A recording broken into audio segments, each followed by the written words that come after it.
이제 어느덧 11월의 마지막 주일을 우리는 맞게 되었습니다. 다음 주는 올해의 또 마지막 달을 시작하는 첫 주일인데, 이렇게 항상 마지막 날, 마지막 때가 되면 우리가 깊이 생각해 보아야 할 것이 있습니다. 그것은 과연 우리가 이 마지막을 어떻게 보내야 하는가, 진정한 그리스도인의 자세는 어떠해야 하는가, 바로 이런 것일 것입니다. 그래서 저는 늘 마지막 때, 마지막 기간이 되면 우선 무엇보다도 하나님은 저에게 어떠한 분이셨는가를 생각해 볼 때가 참으로 많이 있습니다. 하루하루를 평안하게 지날 때에도 하나님은 나에게 어떠한 분이셨는가를 묵상해 봅니다. 나에게 고난이 찾아올 때도 이 고통 속에서 하나님은 나에게 어떤 분이신가를 질문하기도 해봤습니다. 왜냐하면 우리의 마지막 때, 그때가 바로 나의 진정한 모습이기 때문에 그렇습니다. 우리가 사람을 판단하려면 마지막 죽었을 때에 그 사람의 진정한 모습이 나타납니다. 그래서 저는 오늘 이 본문을 가지고 마지막 남은 때를 어떻게 우리가 보내야 하는가, 그것을 함께 묵상해 보기를 원하는 겁니다. 이제 얼마 남지 않은 이해 마지막 계절에 주시는 하나님의 뜻을 찾아보기를 원하는 거예요. 제가 오늘 아침에 우리 임종진 장로님하고 잠시 이야기를 나눴는데, 우리 장로님이 저한테 이런 얘기를 하시는 거예요. 목사님도 잘 알다시피 저는 우리 형님과 별로 사이가 좋지 않았습니다. 옛날에 그 비즈니스 문제로 여러 가지 갈등이 있었고, 그래서 10년이 넘도록 얼굴도 한번 보지 못하고 이렇게 떨어져서 서로 마음의 갈등 가운데 살았는데, 먼저 전화를 했다는 거예요. 그랬더니 형님이 10년 만에 전화를 주셔서 그 목소리를 들으니까 얼마나 마음이 이렇게 북받쳐 오르는지 한참을 울었다라고 이렇게 저한테 말씀하시는 것을 제가 들으면서, 진정한 그리스도인의 자세가 무엇일까? 우리가 정말 다 놓고 갈 것인데 이제는 결국 죽음을 향해서 달려가는 우리들이 마지막 때에 해야 할 것이 무엇인가? 그것이 바로 우리 그리스도인의 진정한 사랑이요 용서가 아닌가, 저는 그것을 생각해 보았습니다. 우리가 잘 아는 찰스 존스라는 분이 이런 말을 했습니다. 5년 후에 나를 알고 싶다면 두 가지만 살피면 된다. 지금 교제하고 있는 사람이 누구이며 지금 읽고 있는 책이 어떤 책인가를 보면 내 5년 후의 삶을 알 수 있다라고 이렇게 이야기를 했습니다. 이 말의 뜻은 지금 누군가에게 무엇을 배우고 어떤 책에서 무엇을 느끼는가, 배우는 것이 5년 후에 나를 이루게 만들어가게 될 것이라는 그러한 의미입니다. 그러니까 오늘의 배움이 보다 나은 내일의 나를 만들어가게 된다고 하는 그런 뜻이에요. 이것은 우리의 신앙생활에서도 똑같습니다. 마찬가지입니다. 오늘 내가 누구와 교제하면서 무엇을 배우는가 하는 것은 나의 신앙생활에 있어서 보다 나를 성숙하게 만들고 나를 좀 더 이렇게 의롭게 만들기 때문에 그렇습니다. 그리고 오늘 내가 어떤 책을 읽으며 무엇을 배우는가 하는 것은 나의 신앙생활이 좀 더 성숙해져 가는 데 있어서 많은 영향을 주기 때문입니다. 그래서 예로부터 배우는 일을 게으리하는 사람을 우리는 뭐라고 부르냐면 야만족이라 이렇게 부릅니다. 배우는 일을 게을리하며 하면 개인도 성숙해지지 아니하고 그 삶도 발전이 없기 때문에 그렇습니다. 늘 짐승처럼 꿈도 없고 소망도 없이 살아가기 때문에 그래요. 그래서 그런 사람들을 우리는 야만족이라 이렇게 부르는데, 배우는 일을 게을리하면 개인도 성숙하지 않을 뿐만 아니라 그 삶도 발전이 없는 거예요. 그래서 오늘도 우리는 이렇게 나와서 이렇게 성경의 말씀을 배우고 성경을 통해서 어떤 것을 깨닫기를 원하는 것입니다.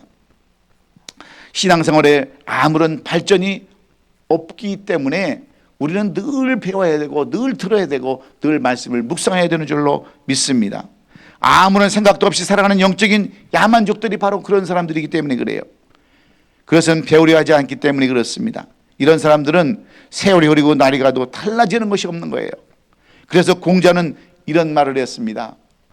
합이 시습지 불역여로라 그랬습니다. 학이 시습지 불역여로라는 말은 배우고 때를 맞추어서 익힌다면 얼마나 기쁜 일이 있겠느냐 하는 그런 뜻입니다.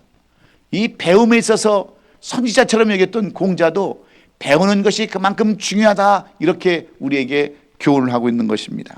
사람이 배우는 즐거움도 알고 익혀서 성숙해져 가고 발전해 가는 것에서 기쁨을 찾아야 할 수 있어야 한다, 그런 의미로 우리에게 주시는 말씀입니다.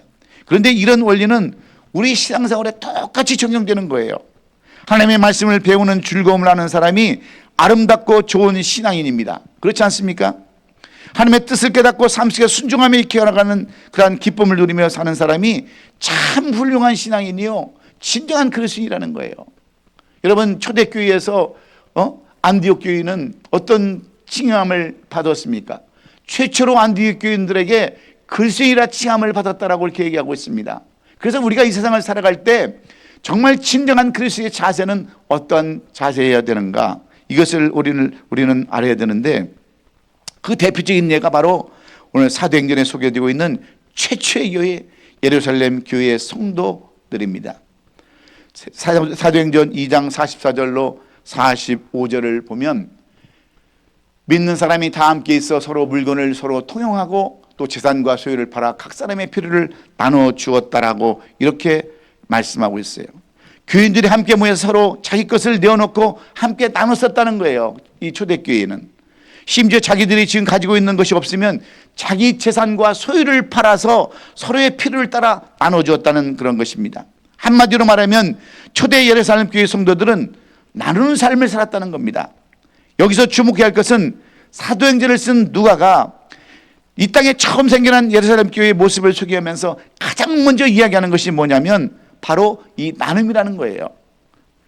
그러니까 공동체 구성원들이 서로 교제하는 것은 이 교회 이외에도 잘하는 곳이 있을 수 있다는 것입니다. 예배도 교회 이전에 구약시대 성전에서도 잘한 적이 있다는 거예요. 그러나 이렇게 나눔을 제대로 실천하는 곳은 교회가 처음이었다고 하는 겁니다. 그렇습니다.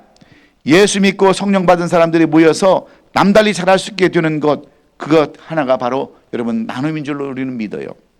그래서 그리스도인들은 한마디로 말하면 나눔을 실천하는 사람들입니다. 우리들은 나눔을 실천하는 사람들이에요. 진정한 그리스도인의 결론적인 삶은 나누는 데 여러분 목적이 있는 것입니다. 그래서 오늘날 어려운 이웃들을 보살피고 나누는 일을 하는 NGO 단체들이 참으로 많은데, 이 NGO 단체들의 대부분이 여러분 어디에 있는 줄 아십니까? 이 기독교 단체에 있는 거예요. 세계적으로 활발하게 활동하는 단체들을 살펴보면 국제 기아 대책 본부가 있습니다. 굿네이버스라는 그런 단체도 있어요. 월드비전이라는 단체도 있고, 컴패션이라는 단체도 있고, 헤비타트라는 단체도 있고, 홀트 아동복지라는 이런 단체들이 수없이 많은데, 이런 단체들이 전부 다 기독교에 속해 있는 그런 단체들입니다. 그리고 한국 내에 생겨난 단체들을 살펴보면 한민족 민족 재단이라든지 한국교회 희망봉사단이라든지 안구귀정협회라든지 다일복지재단 또는 밥상 공동체라든지 기독교 세진회라든지 사랑과 행복 나눔이라든지 이러한 모든 단체들이 전부 다 기독교에 속해 있는 단체들입니다. 한때 그 보건복지부 장관을 지냈던 유시민이라는 그 장관이 있었습니다. 이 유시민이라는 사람이 목사님들의 모임에 가가지고요, 어떤 이렇게 강연을 하는데, 이 원래 유시민이라는 사람은 예수를 믿지 않는 사람입니다. 교회에 대해서 굉장히 부정적이고 그 교회에 대해서 나쁜 그런 그 관점을 가졌던 그런 사람 중에 한 사람이었어요. 교회를 보면 큰 교회들의 그 잘못된 관행들, 그 다음에 그리스도인들의 잘못된 이 관행들 때문에 예수를 안 믿었던 사람입니다. 그런데 자기가 보건복지부장을 하면서, 장관을 하면서 보니까 모든 선한 일을 다 하는 그런 단체들은 전부 다 기독교에 속해 있더라는 거예요. 그래서 자기가 생각을 바꾸고 마음을 바꿔서 이 기독교에 대한 생각을 다시 한번 갖게 되었다고 그렇게 고백하는 것을 우리가 볼 수 있는데, 여러분 한번 보세요. IT나 네팔이나 아프가니스탄 같은 곳에 지진이라면 제일 먼저 찾아가는 단체가 어디입니까? 기독교 구호단체 아닙니까? 필리핀이나 벵글라데시 같은 곳에 태풍이나 홍수가 나면 제일 먼저 달라는 것이 이 기독교 단체들이에요. 그래서 우리가 보면 많은 사람들도 뭐 현보부라든지 가수 김장원이라든지 이런 사람들이 기부천사라고 알려진 사람들 아닙니까? 왜? 기독교인들이 가장 많이 베풀고 가장 많이 그런 나눔을 갖고 있기 때문에 그렇습니다. 그러면 그리스도인들은 왜 이렇게 나누는 삶을 살게 되었을까요? 오늘 본문은 이렇게 우리를 본문의 배경을 설명해 주고 있습니다. 오늘 이 본문의 말씀은 사도 바울이 그의 사랑하는 제자요 또 아들과 같은 동역자 디모데에게 보내는 첫 번째 새 서신 중에서 맨 마지막으로 당부하는 그런 말씀입니다. 에베소 교회에서 목회라고 했던 디모데에게 그의 스승이요 또 아버지 같은 사도 바울이 로마 감옥에서 마지막 유언으로 쓴 내용이 바로 이 내용입니다. 여러분, 이 에베소 교회는 어떤 교회입니까? 사도 바울이 이 에베소 교회에 심혈을 기울여서 두란노 성원에서 3년 반 동안 가르치면서 심혈을 기울이고 이 에베소 교회를 정말 잘 성숙하게 했던 그러한 교회, 그리고 나중에 그 아들과 같은 디모데가 이 에베소 교회를 맡아서 목회를 하고 있을 때 이 사도 바울이 디모데에게 이 에베소 교회 성도들에게 이런 말씀을 가르치라고, 이런 말씀을 잘 가르쳐서 그들을 인도하라고 주시는 말씀이 오늘 이 본문의 말씀인 것입니다. 그러면서 19절에 가서 뭐라고 말씀하냐면 이것이 장래에 자기를 위하여 좋은 터를 쌓아 참된 생명을 취하는 것이니라 이렇게 말씀합니다. 이 말씀을 다시 말씀드리면 사도 바울이 당부하고 권면하는 일들을 하는 것이 복되고 영생을 얻는 길이요 참 구원을 얻는 길이다 이렇게 말하는 겁니다. 당시 에베소 교회가 있었던 지역은요 상업도시였습니다. 그래서 물질이 풍부한 곳이었어요.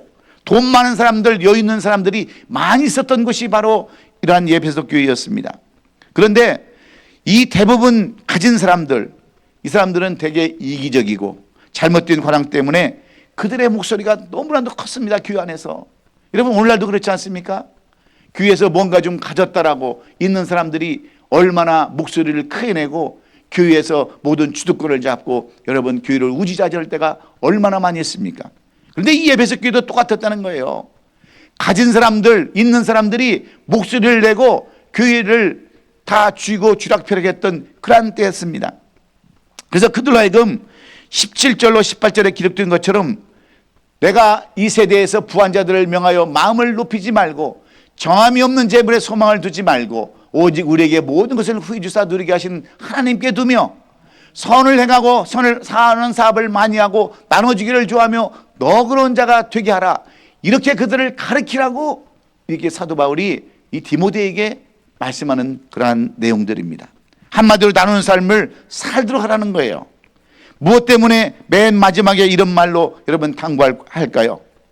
이 일이 마지막으로 우리에게 모두가 해야 할 일이기 때문에 그렇습니다. 이 일이 결국 주님이 우리에게 부탁하시고 당부하시는 말씀이기 때문에 그렇습니다. 그렇다면 우리는 이 디모데를 통해서 주시는 말씀 속에서 진정한 그리스도인이란 무엇을 의미하고 무엇을 말하는 것일까? 이 안에 끝자락에서 살펴보아야 할 나누는 것, 베푸는 것은 어떤 마음에서 비롯되는 것인가를 우리가 한번 살펴보기를 원하는 것입니다. 여러분, 진정한 그리스도인은 어떤 사람들입니까? 어떤 사람을 진정한 그리스도인이라고 오늘 사도 바울은 이 디모데를 통해서 말씀하고 있어요. 우리들은 다 그리스도인입니다. 예수를 믿고 그리스도인이 되었어요. 그런데 이 에베소 말씀을 통해서 이 디모데를 통해서 주시는 말씀은 진정한 그리스도인은 이런 사람이 된다라고 말씀하는데 첫째는 겸손한 사람이 되어야 된다는 거예요. 이 말씀은 한마디로 낮아져야 한다는 말씀이고 인격이 되어야 한다고 하는 말씀과 똑같은 말씀입니다. 오늘 본문 17절 말씀을 살펴보면 내가 이 세대에서 부한 자들을 명하여 마음을 높이지 말고 정함이 없는 재물에 소망을 두지 말고 오직 우리에게 모든 것을 후히 주사 누리게 하시는 하나님께 소망을 두라고 이렇게 말씀하고 있습니다. 이 말씀을 살펴보면 내가 이 세대에서 부한 자들을 명하여 마음을 놓지 말고 경건함이 없는 재물에 소망을 두지 말라고 하신 이유가 바로 여기에 있는 거예요.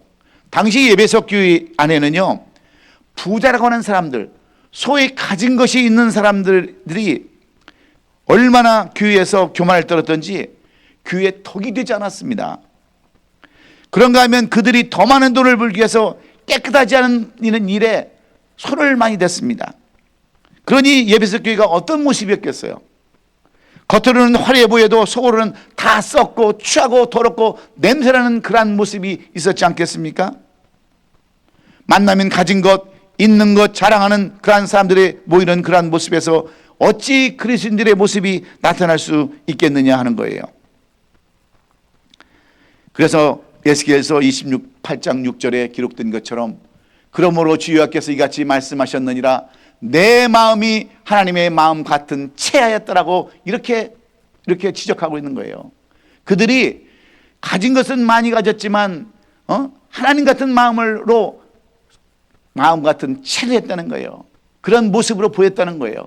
그래서 돈은 많이 가졌지만 있는 체하고 자랑하고 많은 사람들 앞에서 자기를 높이는 그런 삶, 겸손하지 못한 삶을 살았기에 그들을 좀 겸손하게 가르치라고 이 사도 바울은 디모데에게 이렇게 당부하고 있는 것입니다.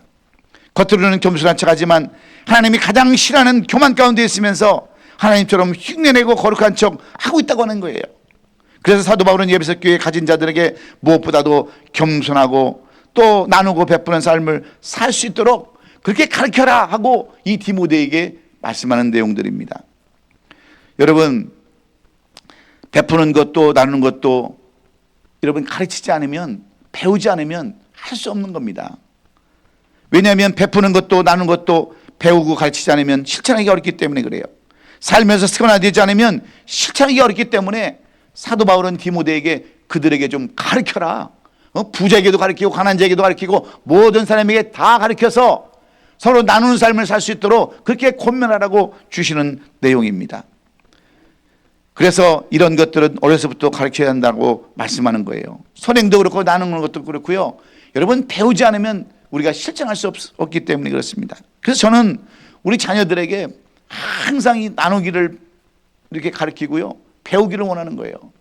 그래서 어려운 일이 있을 때나 힘든 일이 있을 때나 항상 동생이나 언니를 살펴보라고 얘기도 하고 있고요. 또 무슨 때나 좋은 일이 있으면 항상 그것을 기억하라고 기념하라고 이야기를 합니다.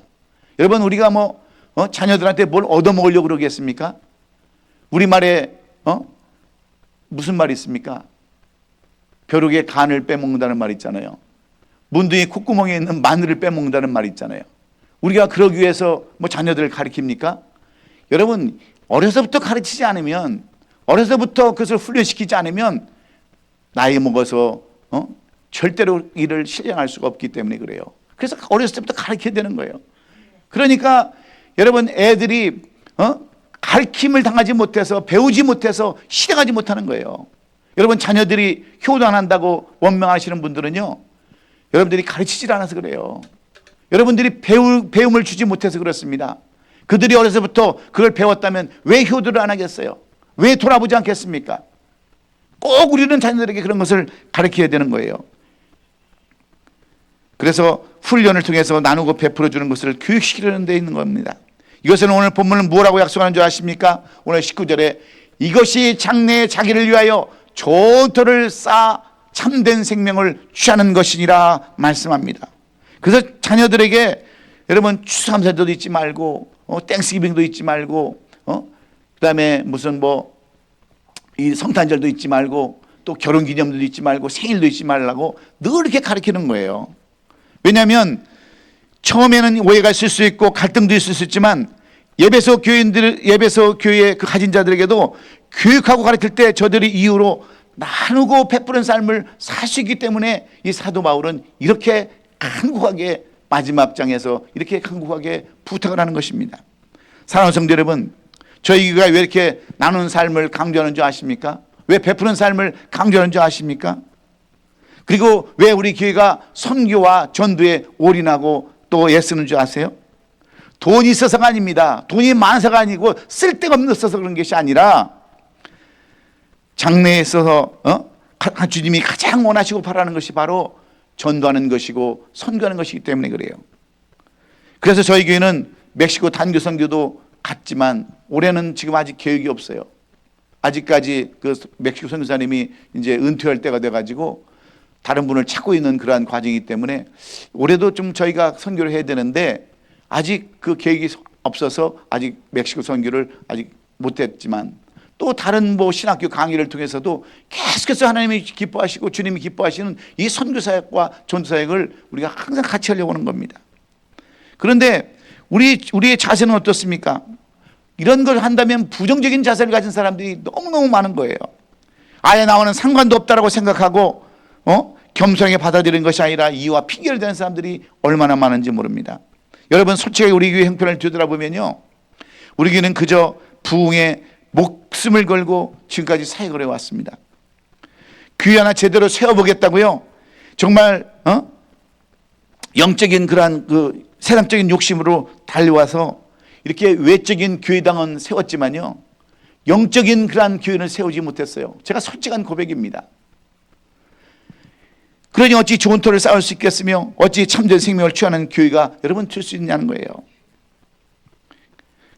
그러니 여러분 진정한 그리스도의 공동체가 될 수 없었던 그런 모습을 보면서 어떻게 하면 내가 주님 앞에 섰을 때 그래도 최소한의 삶을, 아버지 나는 이렇게 삶을 살다 왔습니다라고 이야기할 수 있는, 책망받지 않는 삶을 살기 위해서 그래도 좀 베풀기를 원하고 그래도 좀 더 나눠주기를 원하는 그런 삶을 살기를 원하는 거예요. 진정한 그리스도의 공동체가 될 수 없었던 것을 뒤늦게나마 후회하면서 이렇게라도 주님 앞에 섰을 때 책망받지 않기를 원하는 겸손한 마음으로, 순종하는 마음으로 이 길을 가려고 하는 것이 저의 지금 마음입니다. 그러므로 여러분 모두가 한 마음으로 하나 되어서 마지막 때에는 우리 모두가 다 겸손한 자세로 낮아지고 베푸는 그러한 마음으로 이 한 해를 보내고 이 마지막 때를 보내서 진정한 그리스도인이라는 그러한 칭호를 받을 수 있는 저와 여러분이 되었으면 좋겠습니다. 두 번째는 어떻게 하면 그들이 정말 진정한 그리스도인이 될 수 있는가를 이 사도 바울은 오늘 디모데에게 이렇게 말씀하는데, 두 번째는 오직 주께만 소망을 두어야 진정한 그리스도의 삶을 살 수 있다라고 이렇게 교훈하고 있습니다. 우리가 본문 17절 하반절에 보면 이렇게 써놨어요. 오직 우리에게 모든 것을 후히 주사 누리게 하시는 하나님께 투며 그랬습니다. 왜 그런지 아세요? 당시 에베소 교회 안에는 율법주의자들과 다른 교훈을 가르치는 자들이 있어서 그들은 끝없는 신앙과 족보의 문제를 가지고 그들은 갈등하고 싸웠습니다. 사실이 아닌 이야기를 만들어낸 이야기를 가지고 그들은 이 신화를 가지고 그것이 사실이냐 아니냐 이걸 가지고 끝없이 싸웠어요. 그리고 이 족보, 누가 좋은 혈통이냐, 누가 좋은 족보를 가지고 있느냐, 이런 쓸데없는 일 가지고 그들은 계속해서 갈등하고 싸웠던 것이 바로 에베소 교회의 성도들의 모습이었습니다. 그러니 교회가 그리스도의 복음은 온데간데였고요, 허탄한 것들로 허송세월을 보내고 있는 것입니다. 에베소 교회 성도들에게 그런 것들이 그래서 무슨 의미가 있냐는 거예요. 이런 것들이, 예? 허탄한 신화, 있던 이야기도 뭐 만들어낸 이야기 이런 거 가지고 이게 진실이냐 사실이냐, 혈통을 가지고 네 혈통이 좋냐 내 혈통이 좋냐 이것을 따져서 무슨 이익이 있느냐라고 이렇게 이야기를 하고 있는 것입니다. 그래야 진정한 그리스도인이라면 오직 예수께만 소망을 두어야기에 그들로 하여금 이것을 가르치라고 당부하는 것입니다. 그래야 예수의 지상명령이신 전도와 선교에 올인할 수 있기 때문에 그렇지 않습니까? 물론 그리스도인이 예수 믿기 전보다 예수 믿고 난 후에 더 많은 것을 가지게 되었기 때문이 아니에요. 그러면 왜 그럴까요? 한마디로 말하면 예수님의 가르침과 성령의 인도하심 때문에 우리가 이렇게 오직 그리스도께 소망을 둬야 되는 겁니다. 여러분, 이 마지막 때에 우리가 무엇에 소망을 가질 수 있습니까? 예? 건강하라면 무슨 의미가 있겠어요? 예? 많은 것을 복받으라면 무슨 의미가 있겠습니까? 우리에게는 오직 주님께만 소망을 둘 것밖에 없어요. 이 마지막 때에 우리가 바라볼 게 뭐가 있습니까? 예? 돈이 있은들 행복하겠습니까? 물론 행복에 조금이라도 도움은 되겠죠. 마음은 평안이 오겠죠. 그러나 이런 것들이 결코 우리에게 소망을 주지는 못합니다. 오직 주님만, 우리를 위해서 십자가에 달려 돌아가신 그 예수 그리스도께 소망을 둘 때 여러분, 우리에게는 진정한 그리스도의 자세가 나타날 수 있다고 하는 것을 여러분 꼭 잊지 말기를 주의 이름으로 축원합니다. 여러분, 초대 예루살렘 교인들은 하나님의 특별하신 사랑을 많이 받아서 성령 충만한 삶을 살았습니다. 오직 그리스도께 소망을 두었기 때문에 그들이 성령 충만 받았을 때 그들은 그 사랑을 여러분 정말 감춰둘 수가 없었어요. 묻어둘 수가 없었어요. 그래서 서로 나누고 구워주고 베풀고 나누는 그런 삶을 살았던 것이 바로 예루살렘 교회의 모습이었음을 이 사도행전을 통해서 누가는 그렇게 소개를 하고 있는 것입니다. 그렇습니다. 자신들이 하나님의 아주 특별한 사랑을 받고 있다고 하는 것을 모두가 뜨겁게 느껴서 이렇게 고백하고 있는데, 신명기 33장 29절의 말씀에 이렇게 말씀합니다. 이스라엘이여 너는 행복한 사람이로다. 여호와의 구원을 너같이 받은 백성이 어떤 백성이 누구냐고 물었던 그 축복을요, 예루살렘 교인들은 그것을 알았습니다. 하나님께 예수님께 소망을 둠으로 말미암아 거기서 오는 그 성령 충만함을 받아서 그들은 나누고 베푸는 그러한 삶을 살 수 있었다라는 것을 우리에게 교훈해 주고 있는 것입니다. 그렇지 않습니까? 하나님께서 저들을 애굽에서 구원해 주셨고 홍해를 건너는 이적을 체험케도 하셨어요. 구름 기둥으로 불 기둥으로 인도하셨을 뿐만 아니라 그들에게 때를 따라서 만나를 주시고 또 그 반석을 쳐서 생수를 공급하게 하시고 옷을 헤어지지도 않게 하시고 신발을 닳게도 하지 않으셨던 그 하나님, 그 하나님께 소망을 둠으로 말미암아서 그들이 성령 충만받아 이제 나누는 삶을 살게 되었다고 하는 것이 오늘 사도행전에서 말하는 예루살렘 교회의 그러한 모습입니다. 그런데 이 에베소 교회는 그렇지 않았어요. 예루살렘 교회는 그렇게 성령 충만해서 나누는 삶을 살았지만 에베소 교회는 부자들이 자기들을 나타내고 자기들을 칭찬해 달라고 하는 그런 것들 때문에 이 사도 바울은 디모데에게 그런 사람들에게 예수께 소망을 두게 하라고 이렇게 가르치게 하는 것입니다. 이 내용을 고린도후서 5장 14절은 이렇게 말씀하고 있습니다. 그리스도의 사랑이 우리를 강권하시는도다.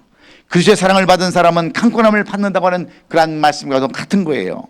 우리에게 임하신 놀라운 하나님의 사랑이 우리를 강권하셔서 나누지 않고는 견딜 수 없게 않는다고 하는 겁니다. 그러면 우리는 그리스도인의 무엇을 나눠야 될까요? 사도행전 2장 45절에 보면 또 재산과 소유를 팔아 각 사람의 필요를 따라 나눠주매라고 말씀합니다. 그러니까 그리스도인들은 무엇인가를 필요한 사람에게 그 필요한 것을 나눴다는 겁니다. 초대교회 예루살렘 교회에 성령이 임하고 난 사람들의 생각과 시각이 달려졌다는 거예요. 그래서 그들은 움켜쥐고 있는 것이 아니라 내 것이라고 그것을 움켜쥐고 있는 것이 아니라 내 것이 아니라고 하나님께 주신 것이라고 다 나눠주고 꾸어주고 베푸는 그런 삶을 살았다는 것입니다.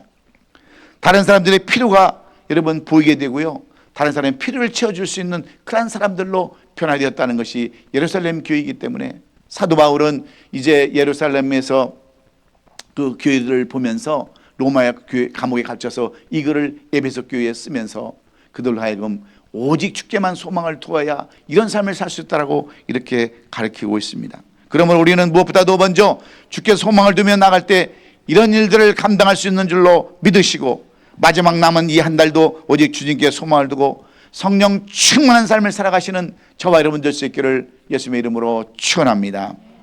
마지막은 선한 일에 힘써야 한다는 거예요. 우리는 말로만 힘써야 한다 하지만 그러한 선한 일을 행함으로 나타내야 된다는 거예요. 오늘 18절에 보면 이렇게 말씀합니다. 선을 행하고 선한 사업을 많이 하고 나눠주기를 좋아하며 너그러운 자가 되게 하라고 이렇게 가르치라는 거예요. 우리가 사도행전 6장을 보면 초대 예루살렘 교회는요, 과부들을 매일 구제했다는 것을 우리가 볼 수 있습니다. 그런데 이 에베소 교회도 마찬가지였어요. 당시 과부들은 정말로 불쌍한 사람들이었습니다. 당시는 철저한 가부장적 사회였기 때문에 결혼한 여자들은 철저하게 남편을 의지하며 살게 돼 있었어요. 근데 여자들이 남편이 떠나간 뒤에 혼자 사는 것이 얼마나 힘듭니까? 얼마나 어렵습니까? 그러다 남편이 세상에 떠나게 되면 과부들은 생계를 지탱할 수도 어렵게 되어 있었어요. 그러니까 자기들 스스로 필요를 채울 수가 없기 때문에 교회가 우선 교회 안에서 이런 과부들을 돌보라는 거예요. 여러분, 우리 교회도 과부가 얼마나 많이 있습니까? 예? 이런 과부들을 잘 돌보라는 거, 잘 돌보라는 거야. 여러분, 많은 사람들이 저보고 그래요. 아니 목사님, 교인도 많지 않은데 뭘 그렇게 오랫동안 목회를 하고 계십니까? 다른 사람들은 65세가 되면 다 은퇴해가지고 그만두는데 왜 그 노인들만 붙들고 앉아서 그렇게 목회를 지금까지 하고 있느냐고 물어보는 사람이 있었어요. 여러분, 이런 과부들을 놔두고 목회를 그만해야 되겠습니까? 예? 우리가 안 돌보면 누가 돌보겠어요? 예? 그렇다고 우리 과부들을 지금 다시 결혼시킬 수 있겠어요? 어떻겠어요? 예? 끝까지 잘 보살펴서 주님 오시는 그날까지 옳은 길로 진정한 그리스도인의 삶으로 살게 해야 되지 않겠어요? 그럴 때 좀 아멘을 좀 크게 하셔야지. 그래서 사도행전 4장 30절 이하를 보면 이렇게 기록하고 있습니다. 그 중에서도 가난한 사람이 없으니 이는 밭과 집 있는 자는 팔아 그것을 판 것의 값을 가져다가 사도들의 발 앞에 두매 그들이 각 사람의 필요를 따라 나눠줌이라 그랬습니다. 교인들이 서로 필요를 채우기 위해서 나눌 때에 사도들에게 나눌 것을 가져왔고 사도들이 필요한 사람에게 나눠줬다는 거예요. 여기서 중요한 것은 나눌 사람이 필요한 사람에게 직접 전달하지 않았다는 거예요. 왜 그랬습니까? 두 가지 이유가 있어요. 하나는 직접 전달했을 경우에 전달하는 사람과 전달받는 사람의 관계가 문제가 생길 수 있기 때문에 그렇습니다. 교인들은 모두 다가 주 안에서 형제와 자매들이에요.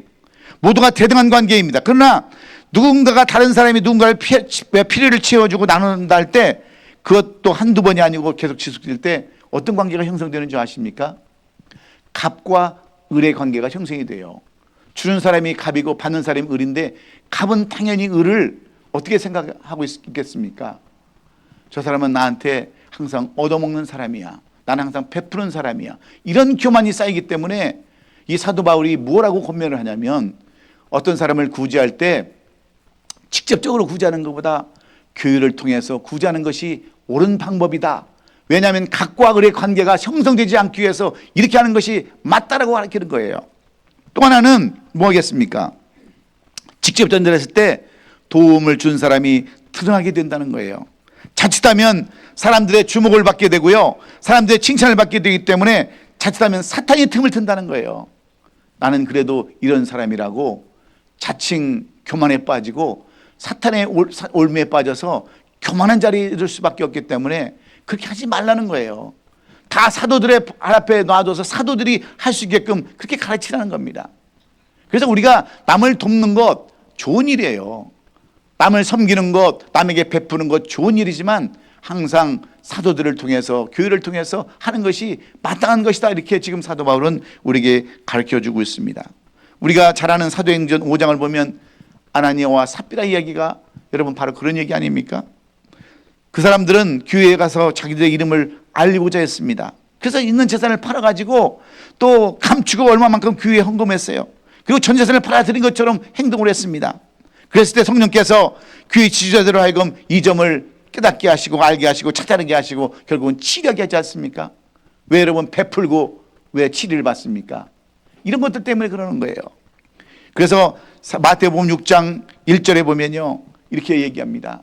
사람에게 보이려고 그들 앞에서 너희 의를 행하지 않도록 주의하라. 그러지 아니하면 하늘에 계신 너희 아버지께서 상을 받지 못하니라 말씀하고 4절에 가서는 내 구제함을 은밀하게 하라. 은밀한 중에 보시는 너희 하나님께서 다 갚으신다라고 이렇게 약속하고 있어요. 여러분 이 마지막 계절에 우리가 해야 할 일이 무엇입니까? 우리는 마지막 계절에 서로 사랑해야 합니다. 용서해야 돼요. 우리 임종진 장로님처럼 그 고통 가운데서 암병 가운데서 치료받을 때 얼마나 힘들었습니까? 그 고통 가운데서도 형님이 생각나지 않았겠어요?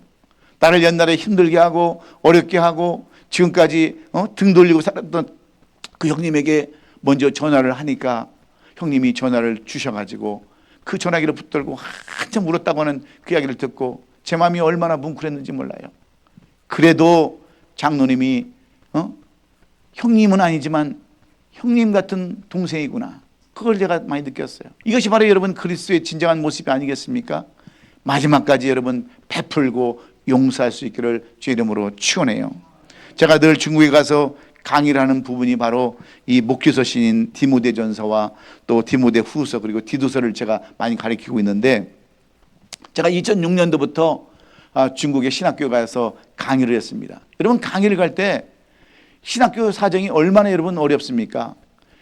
지금은 좀 이 중국이 많이 발전해서 뭐 거기까지 오려면 그 강의 장소까지 오려면 뭐 지금은 뭐 한 서너 시간 고속철도 타고 오면 되지만 옛날에는 이틀 3일을 타고 완행열차를 타고 오는 사람들도 있었어요. 2, 3일을 완행열차 타고 오고 비행기는 아예 생각도 못했습니다. 버스를 수없이 갈아타고 그 힘들게 찾아오는 그 중국 신학생들, 그런 사람들을 찾아가서요, 내 비행기표 드리고 내 사비를 드리고 그들을 먹여가면서 그렇게 가르쳤던 이유가 여러분 무엇인 줄 아세요? 하나님께서는 마지막에 베풀라고 말씀하셨기 때문에 그래요. 돈이 많아서 그렇지 않습니다. 시간이 많아서 그런 게 아니에요. 나누는 것이 가장 아름답고 나누는 것이 가장 기쁜 일이기 때문에 그렇습니다. 그래서 지금도 뭐 어디든지 다 가지 않습니까? 뭐 큐바도 가고, 뭐 저 이번에 갔다 온 페루도 가고, 뭐 라오스도 가고, 캄보디아도 가고, 다 다니는 이유가 뭐예요?